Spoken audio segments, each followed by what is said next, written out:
Hello friends, welcome back and we are going to continue our Maha revision. I am Ashish Lohia by qualification. I am chartered accountant and today we are starting with our third chapter, that is tools of auditing.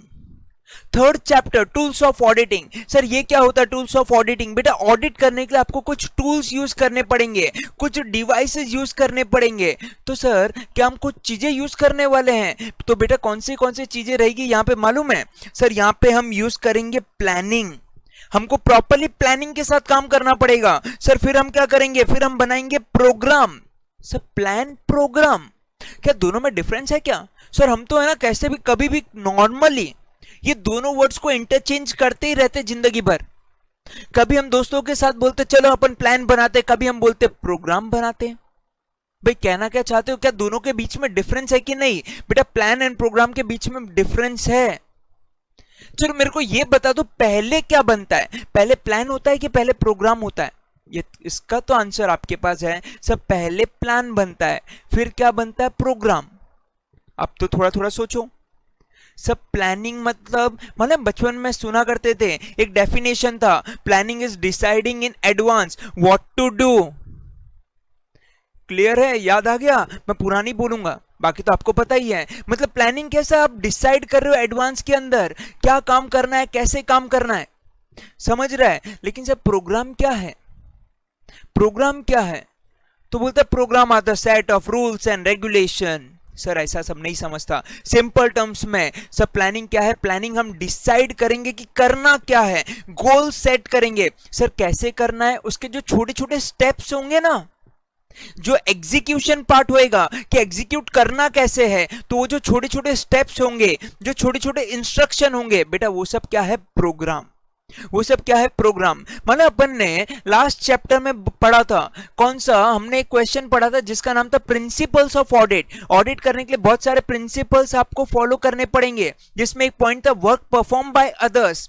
Auditor चाहे तो किसी दूसरे person का काम use कर सकता है, लेकिन वो दूसरे कौन थे? असिस्टेंट. लेकिन असिस्टेंट ने कुछ गलती कर दिया तो फंसेगा कौन? ऑडिटर. तो ऑडिटर क्या करेगा मालूम है? ऑडिटर उसको प्रोग्राम बना के देगा. बेटा ये मेरा प्रोग्राम ले, ये सारे पॉइंट्स लेके जा, जैसा बोल रहा हूं ना वैसा काम कर. भले ही वो मैकेनिकल लगे, लेकिन काम तो ऐसा ही करना, क्योंकि अल्टीमेटली रिपोर्टिंग तो मेरे को करनी है ना भाई. रिपोर्टिंग तो मेरे को करनी है. उसके बाद सिग्नेचर किसका रहेगा? सर ऑडिटर का.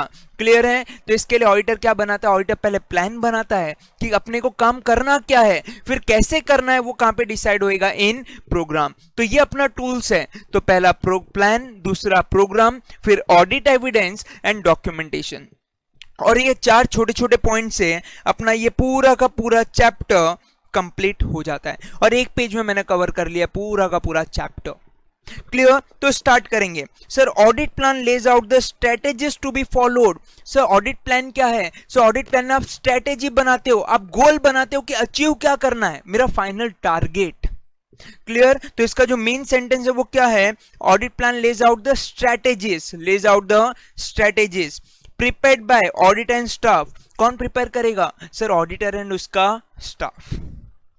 ऑब्जेक्टिव क्या है प्लानिंग करने के? बेटा दो इंपॉर्टेंट ऑब्जेक्टिव थे, लास्ट लेक्चर में भी डिस्कस किया था. क्या? एक तो सब वर्क कंप्लीट होएगा टाइम पे, और दूसरा इन अ इफेक्टिव मैनर.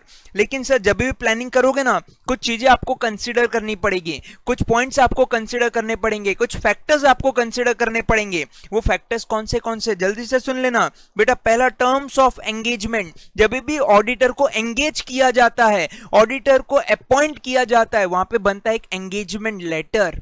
एंड वो एंगेजमेंट लेटर में बहुत सारी चीजें होती है, लेकिन दो चीजें मेन होती है. बेटा कौन सी? सर एक तो वो और एक तो वो. बेटा कौन सी? सर एक तो स्कोप ऑफ वर्क, कि ऑडिटर को काम क्या करना है, सबसे पहले तो वो रहेगा स्कोप ऑफ वर्क. एंड वो स्कोप के लिए ऑडिटर को रेम्यूनरेशन कितना मिलेगा, सेकंड वो चीज वहां पे रहेगी. क्लियर है? तो दो चीजें मेनली वहां पे दी होती है, एक तो स्कोप ऑफ वर्क कि काम क्या करना है. तो बेटा अभी अपन क्या कर रहे हैं? हम प्लानिंग कर रहे हैं. तो प्लानिंग करने में सबसे पहले ऑडिट एंगेजमेंट लेटर में जो जो काम दिए वो तो सारे कवर हो जाने चाहिए। Clear. Second, identification of important areas, कौन सा इंपॉर्टेंट एरिया है वो आइडेंटिफाई करो। जैसे बैंकिंग कंपनी के लिए लोन्स एंड एडवांसेस गिवन, ये इंपॉर्टेंट एरिया है, उस पर ज्यादा फोकस किया जाएगा, वहां पे काफी हद तक अच्छे से चेकिंग की जाएगी। एंड जो नॉर्मल रूटीन वाला टास्क है ना, उधर सैंपलिंग भी अप्लाई किया जाएगा। तीसरा, अकाउंटिंग पॉलिसीज ऑफ क्लाइंट, आपका जो क्लाइंट है वो कौन सी अकाउंटिंग पॉलिसी फॉलो करता है, उसने लास्ट ईयर अकाउंटिंग पॉलिसी जो फॉलो की थी करंट ईयर में चेंज तो नहीं कर रहा है। लास्ट ईयर में डेप्रिसिएशन का मेथड था WDV, ये ईयर में SLM पे तो नहीं जा रहा है, जा रहे तो ठीक है, कोई इश्यू नहीं है, बट अगर वो अकाउंटिंग पॉलिसी चेंज कर रहे तो उसका इंटेंशन तो खराब नहीं है उसके पीछे।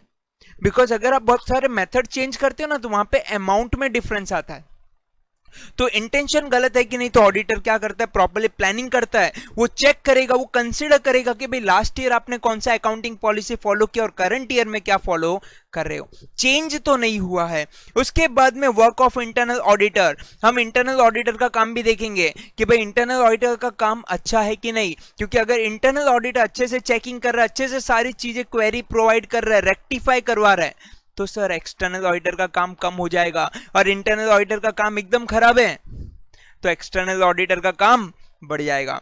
क्लियर है। Level of internal control, company का इंटरनल कंट्रोल कैसा है, इंटरनल कंट्रोल स्ट्रॉन्ग तो ऑडिटर का काम कम, एंड इंटरनल कंट्रोल वीक तो बेटा काम बढ़ जाएगा।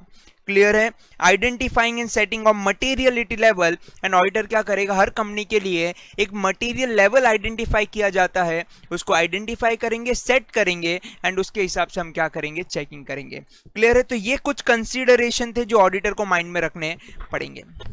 क्लियर। और मैंने आपको बोला था फर्स्ट लेक्चर में कि जब भी आप ये वीडियोस देख रहे हो, आप सबसे पहले ये जो PDF है ये आप अपने पास में रखोगे। क्लियर। सारी चीजें यहां से कवर की जा रही है। उसके बाद में sir audit programming, audit program क्या है सर, प्लानिंग के बाद का जो सेकंड स्टेप होता है ना वो प्रोग्रामिंग होता है। पहले प्लान बनाएंगे, स्ट्रेटेजी बनाई, उसको एग्जीक्यूट करने के लिए जो छोटे छोटे स्टेप्स, इंस्ट्रक्शन जो आप यूज करोगे सर, वो सब क्या है, audit program. An audit program is a set of instruction to be followed by auditor, it sets the responsibility of staff. मतलब मैंने बोला था असिस्टेंट ने कुछ गड़बड़ कर दिया तो ऑडिटर फंस जाएगा, तो ऑडिटर बोलता भाई टेंशन मत ले, मैं तेरे को प्रोग्राम बना के देता हूं, मैं तेरे को सारे छोटे छोटे स्टेप्स बना के देता हूं, ये फॉलो कर लेना, मेरा काम हो जाएगा।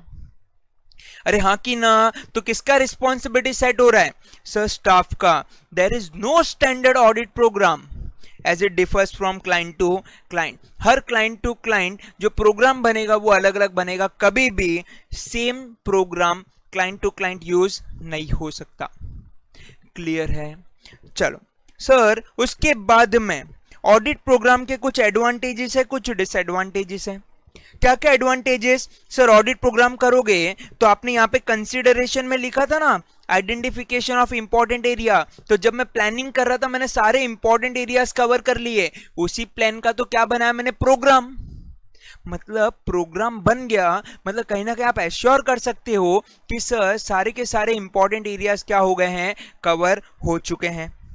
It helps in distribution of work, अगर मैंने सारे काम को टुकड़े में बना लिया, स्टेप बन गए, अब मैं क्या कर सकता हूं, इजीली डिस्ट्रीब्यूट कर सकता हूं, भाई ये काम तुम करना, ये काम तुम करना। उसके बाद में सर्व्स एज एन एविडेंस। बेटा एविडेंस कैसा, एविडेंस ऐसा कि मैं क्या करूंगा, यहाँ पे 4 जन है, मिस्टर ABCD, ए को मैंने कुछ काम दिया चेकिंग करने के लिए, बी को कुछ दिया, सी को कुछ दिया, अब मैं ट्रैक कर सकता हूं भाई ए को जो काम दिया ए ने काम कंप्लीट किया है कि नहीं। क्लियर है। तो it work as an evidence कि किसी पर्सन ने काम बराबर किया है कि नहीं, आप वो ट्रैक कर सकते हो। It is reference for future reference के लिए भी यूज आ सकता है। और इसके डिसएडवांटेजेस क्या है, प्रोग्राम इज रिजिड, आपका प्रोग्राम होना तो फ्लेक्सिबल चाहिए, एवरी ईयर उसमें चेंजेस होने चाहिए, बिकॉज वहां पे सराउंडिंग चेंज होती है, चीजें चेंज होती है कंपनी में, तो उस तरीके से आपका जो प्रोग्राम है वो एवरी ईयर चेंज होना चाहिए, बट चेंज होता नहीं है। इसके लिए इसका जो डिसएडवांटेज है वो क्या है कि आपका जो प्रोग्राम वो कैसा है, rigid. It reduces the initiative of capable person. Sir मैं कैपेबल तो बहुत हूं, मैं असिस्टेंट हूं, दिमाग बहुत है, बट मेरे सर बोलते हैं कि मैंने तेरे को जो प्रोग्राम बना के दिया ना सिर्फ वही फॉलो करने का, तो खुद का दिमाग लगाएगा तो गड़बड़ करेगा। अब मेरे लिए क्या हो गया सर, मेरे लिए तो ये काम क्या हो गया, मैकेनिकल। तो मेरा जो इनिशिएटिव है वो तो आया ही नहीं, मैं तो सिर्फ देख के करता जा रहा हूं काम। समझ रहे हो? तो ये एक तरह का disadvantages. And ignores the new problem. कोई भी अगर न्यू प्रॉब्लम आ गया तो असिस्टेंट हैंडल नहीं कर पाएगा, इसके लिए इन्होंने क्या बोल दिया, it ignores new problems. Clear? अब ऑडिट एविडेंस, बेटा याद किया था अपन ने लास्ट लेक्चर में, ऑडिट एविडेंस कैसा चाहिए sir, sufficient and appropriate audit evidence. And वैसा ऑडिट एविडेंस जनरेट करने के लिए आपको दो मेथड यूज आएंगे, कौन से सर, एक तो वो और दूसरा वो। बेटा कौन सा रे, compliance and substantive, compliance and substantive. But the important point is evidence must support the content of audit report. आपका जो एविडेंस है वो ऑडिट रिपोर्ट के कंटेंट को सपोर्ट करना चाहिए। ऑडिट रिपोर्ट में अगर आपने ओपिनियन दिया कौन सा, एडवर्स, तो आपके पास सपोर्टिंग पेपर्स होने चाहिए जो बोले कि भाई यहां पे प्रॉब्लम ही प्रॉब्लम है, इसके लिए हमने क्या दिया है, एडवर्स। क्लियर? तो इन्होंने क्या बोल दिया, audit evidence must support the content of audit report. और टेक्निक्स है कुछ obtaining sufficient and appropriate audit evidence generate करने के लिए कुछ टेक्निक्स आपको फॉलो करनी पड़ती है। बेटा वो टेक्निक्स क्या है, कैसे याद रखी थी, IOI कार, क्या थी, IOI कार। कौन सी, सबसे पहले आई से इंस्पेक्शन। सर इंस्पेक्शन करेंगे, चेकिंग करेंगे, आपके जो पेपर्स है हम वो सारे के सारे पेपर्स का फिजिकली वेरिफिकेशन करेंगे। उसके बाद में ऑब्जर्वेशन, क्लाइंट ने क्या मेथड अप्लाई करके रखे उसको ऑब्जर्व करेंगे। फिर क्या है, आई से इंक्वायरी, हम मैनेजमेंट से इंक्वायरी करेंगे, जो पॉइंट नहीं समझेगा उसके ऊपर इंक्वायरी की जाएगी। डेटर्स बैलेंस है, बैंक बैलेंस है, उसके लिए हम क्या करेंगे, हम उसके लिए थर्ड पार्टी कंफर्मेशन करेंगे।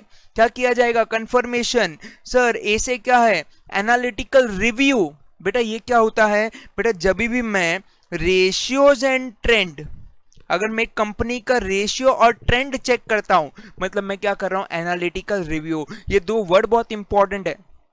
एनालिटिकल रिव्यू के लिए दो चीजें इंपॉर्टेंट है, मैं पास्ट का पूरा रेशियो देखता हूं कि किस तरीके से कंपनी के रेशियोज चल रहे हैं, और मैं कंपनी का ट्रेंड देखता हूं। क्लियर? एंड रिकम्प्यूटेशन, ये भी एक मेथड है कि कंपनी ने जो जो मेथड अप्लाई किया, ऑडिटर सेम मेथड वापस अप्लाई करके देखता है कि सेम रिजल्ट आता है कि नहीं। एंड लास्ट में इंडिपेंडेंट एग्जीक्यूशन, क्या है, इंडिपेंडेंट एग्जीक्यूशन। क्लियर? उसके बाद सर एक ऑडिट एविडेंस के एसेंशियल्स क्या है, एक अच्छा ऑडिट एविडेंस कब बनता है, तो बेटा ऑडिट एविडेंस, एक ऑडिट एविडेंस कैसा होना चाहिए सर, सफिशिएंट एंड अप्रोप्रिएट। कैसा होना चाहिए, सफिशिएंट एंड अप्रोप्रिएट। तो बेटा सफिशिएंट के लिए तो ये वर्ड है, अप्रोप्रिएट के लिए दो वर्ड्स यूज किए गए, रिलायबल एंड रेलेवेंट। दो वर्ड यूज किए गए, कौन सा, रिलायबल एंड रेलेवेंट। तो सर सफिशिएंट बोलेगा तो सर मैं ये नहीं बोल रहा हूं कि आप 100% चेकिंग करो, मैं ये बोल रहा हूं इतना चेक करो कि आपका जो ओपिनियन आ रहा है ना वो काफी हद तक क्या आ रहा है बेटा, सही आ रहा है। आपका जो ओपिनियन है वो काफी हद तक कैसा होना चाहिए सर, एकदम सही होना चाहिए। मतलब the important question here is there is no need of 100% checking, there is no need of 100% checking, जितना जरूरत है उतना करो। क्लियर है? बट आपका ओपिनियन काफी हद तक सही आना चाहिए। एंड दूसरा अप्रोप्रिएट के लिए रिलायबल एंड रेलेवेंट। तो सर रिलायबल क्या बोलता है, audit evidence are not 100% reliable. ये क्लियर है, क्योंकि मैं 100% चेकिंग ही नहीं कर रहा हूं तो मेरा ऑडिट एविडेंस 100% रिलायबल नहीं है। बट लॉ बोलता है चलो पूरा तो रिलायबल नहीं है, लेकिन जितना ज्यादा रिलायबिलिटी आप जनरेट कर सकते हो वो तो करो। And reliability depends upon 3 factors, source, nature and impact. Source, nature and impact. आपके ऑडिट एविडेंस का सोर्स कैसा है, इंटरनल, एक्सटर्नल। बेटा ट्राई करो एक्सटर्नल डॉक्यूमेंट ज्यादा हो as compare to internal. Nature कैसा है ऑडिट एविडेंस का, documentary, visual, verbal. Documentary, visual, verbal. Try करो ज्यादा से ज्यादा कौन सा हो, डॉक्यूमेंट्री। एंड इंपैक्ट, तो भाई ऑडिट एविडेंस का इंपैक्ट कैसा रहेगा, कैसा है वो, तो sir persuasive in nature. And आपके जो ऑडिट एविडेंस है वो रेलेवेंट होने चाहिए, it must be related to current financial year. Clear? अब एक चीज है आपकी audit documentation. Audit documentation, sir audit documentation क्या होते हैं sir, audit documentation are the working paper. Auditor ने स्टार्ट से लेके एंड तक पूरा काम करने के लिए उसने जितने भी पेपर्स जनरेट किए ना, जो भी पेपर्स उसने यूज किए, वो सारे के सारे पेपर्स क्या है सर? सारे के सारे पेपर्स है उसका डॉक्यूमेंटेशन, उसका working paper, and working paper के लिए बनती है वर्किंग फाइल। क्या बनती है? Audit working file. तो और working papers are the documents which are obtain by the auditor in connection with audit process, in connection with audit process. तो ऑडिट पूरा करते वक्त जो भी पेपर्स आपने जनरेट किए, जो भी पेपर्स आपने यूज किए फ्रॉम स्टार्ट टू एंड, बेटा स्टार्ट कहां से हुआ? ऑडिट, प्लानिंग से। कंप्लीट किधर होएगा? रिपोर्टिंग पे। तो बेटा प्लानिंग से लेके रिपोर्टिंग तक जितने भी पेपर्स आपने यूज किए वो सारे कहां पे रहेंगे? सर ऑडिट वर्किंग फाइल के अंदर। और सर ये मेंटेन क्यों किया जा रहा है? ताकि फ्यूचर में ऑडिटर बोल सके कि सर मैंने जो मेरा काम किया ना वो प्रॉपरली प्लानिंग के साथ में किया एंड प्रॉपरली उसको क्या किया? Execute. Properly planned and properly carried out भी बोल सकते हो।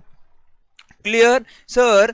these are the connecting link between client record and audit report। Client का जो बुक्स ऑफ अकाउंट्स है एंड ऑडिटर का जो रिपोर्ट है, तो बीच में जो कनेक्टिंग लिंक है ना वो क्या है? ये वर्किंग पेपर्स। वो ये वर्किंग पेपर्स हैं जिससे ही आपके एविडेंस भी निकलते हैं। मतलब सारे पेपर्स जो मैं यूज कर रहा हूं वो मेरा क्या है? Working papers. It is the property of auditor and client can not ask for custody. एक बार ऑडिटर ने जमा कर लिए सारे पेपर्स, ये किसके बन जाएंगे? ये ऑडिटर के बन जाएंगे। अब क्लाइंट भी उसको मांग नहीं सकता। और वर्किंग पेपर्स की जो फाइल होती है दो तरह की होती है, permanent and current. Permanent and current. Permanent file में कौन से पेपर्स रखे जाएंगे? सर ऐसे पेपर्स रखे जाएंगे जो अभी भी यूज में आएंगे, फ्यूचर में भी यूज आ सकते हैं। एंड करंट में कौन से हैं? Sir which are relevant for current year. अगर एग्जांपल लेना है तो देखो, MOA, AOA, memorandum of association, articles of association, ये कंपनी के एवरी ईयर चेंज नहीं होते। तो एक बार अगर आपने कंपनी से ले लिया ना, उसको परमानेंट फाइल में रख दो ताकि वो लॉन्ग टर्म यूज के लिए आता जाएगा। बिकॉज एवरी ईयर अगर आप ये पेपर कंपनी से मांगने जाओगे तो कंपनी क्या बोलेगा? लास्ट टाइम दिया तो था, सेम ही तो है, चेंज थोड़ी हुआ है, क्यों मांग रहे हो? समझ रहे हैं? तो क्या बोलता है? परमानेंट। एमओए हो गया, एओए हो गया, लोन एग्रीमेंट हो गया जो लॉन्ग टर्म के लिए होते हैं, लीज एग्रीमेंट हो गया, कंपनी की अकाउंटिंग पॉलिसीज हो गई कि लास्ट ईयर क्या यूज किया, करंट ईयर में क्या यूज कर रहे हैं। उसके बाद में प्रीवियस ईयर की कोई क्वेरीज है, करंट ईयर में रिजॉल्व हुई है कि नहीं। उसके बाद में प्रीवियस ईयर का फाइनेंशियल स्टेटमेंट जो आपको रेशियो एनालिसिस करने के लिए यूज आता है, वो सारी चीजें कहां पे रखी जाएगी? सर परमानेंट फाइल में। लेकिन सर करंट ईयर का फाइनेंशियल स्टेटमेंट किसमें जाएगा? Sir current working file. Current year का प्लान, करंट ईयर का प्रोग्राम किसमें जाएगा? Current working file. Sir current year का ऑडिट रिपोर्ट, प्रीवियस ईयर का हुआ तो परमानेंट। सर बैंक स्टेटमेंट हो गया, ट्रायल बैलेंस हो गया, ये सारी चीजें कहां पे रखी जाएगी? Current working file. सिंपल सा पॉइंट, ऐसे पेपर जो फ्यूचर में भी यूज आने वाले हैं, लॉन्ग टर्म के लिए यूज होने वाले परमानेंट, लेकिन ऐसे पेपर जो सिर्फ करंट ईयर वाले हैं वो कहां पे रखे जाएंगे? करंट वर्किंग फाइल में। तो इसके साथ में अपना ये थर्ड चैप्टर भी कंप्लीट होता है जिसका नाम क्या है? Tools of auditing. Clear? Hope you are getting. Thank you so much. And मिलेंगे अपन लास्ट चैप्टर के साथ में। लास्ट चैप्टर का नाम क्या है बेटा? कौन सा चैप्टर बच गया है? मैंने बोला मैं मॉड्यूल के फ्लो में नहीं जा रहा हूं, तो कौन सा चैप्टर बच गया है? Types of audit. तो मिलेंगे लास्ट चैप्टर में वापस से। Thank you so much.